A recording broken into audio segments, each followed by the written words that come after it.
Médecine et biologie, le syndrome de fatigue chronique serait dû à un déséquilibre cérébral. Tel est le sujet que nous allons aborder aujourd'hui dans Technique.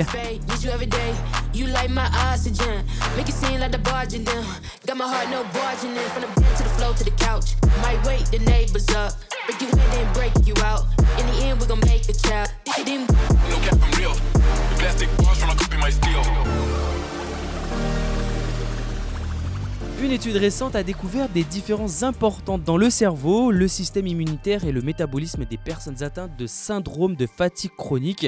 SFC, c'est pas une marque de fast-food, non, c'est bien une maladie, également appelée encéphalomyélite myalgique. Encéphalomyélite myalgique ou encore EM, ces différences semblent entraîner un déséquilibre entre l'activité cérébrale et les performances physiques chez les patients. Bien que l'étude est portée sur un petit groupe de participants, elle représente l'une des recherches les plus détaillées sur les mécanismes de cette maladie jusqu'à présent. Le FCFC est une maladie persistante et invalidante caractérisée par une fatigue extrême, une intolérance à l'effort et des troubles cognitifs et endocriniens. Bien que cette maladie soit désormais reconnue, ces mécanismes biologiques sont encore mal compris. Plusieurs hypothèses ont été avancées, allant de problèmes immunitaires à des perturbations dans le fonctionnement énergétique et dans le microbiote intestinal. Cependant, les recherches précédentes manquaient souvent de cohérence, ce qui rendait difficile le développement de traitements efficaces. Une des difficultés est le manque de marqueurs biologiques clairs et la similarité des symptômes avec d'autres maladies. Pour Walter Korochetz, directeur de l'Institut national des troubles neurologiques et des accidents vasculaires cérébraux des National Institute of Health, comprendre la base biologique du SFC est extrêmement difficile. Voilà ce qu'il a dit.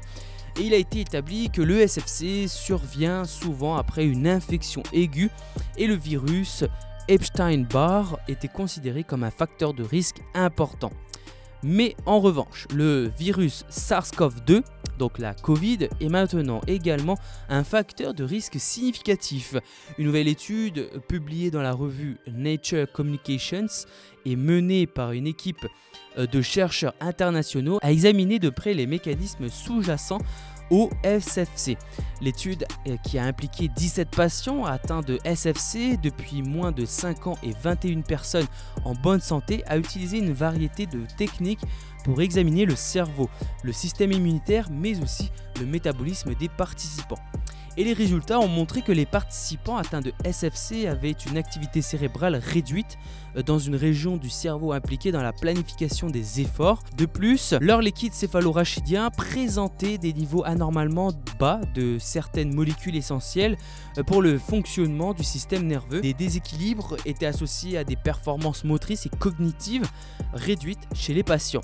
L'étude a également révélé des différences entre les hommes et les femmes atteintes de SFC au niveau de leur système immunitaire et de leur métabolisme. Ces résultats suggèrent que le SFC pourrait affecter différemment les hommes et les femmes, mais des recherches supplémentaires sont nécessaires pour confirmer ces observations. Bien que cette étude soit limitée par sa petite taille et le fait qu'elle ait été menée avant la pandémie de Covid-19, elle offre des pistes prometteuses pour de futures recherches et le développement de traitements plus efficaces contre le FCFC.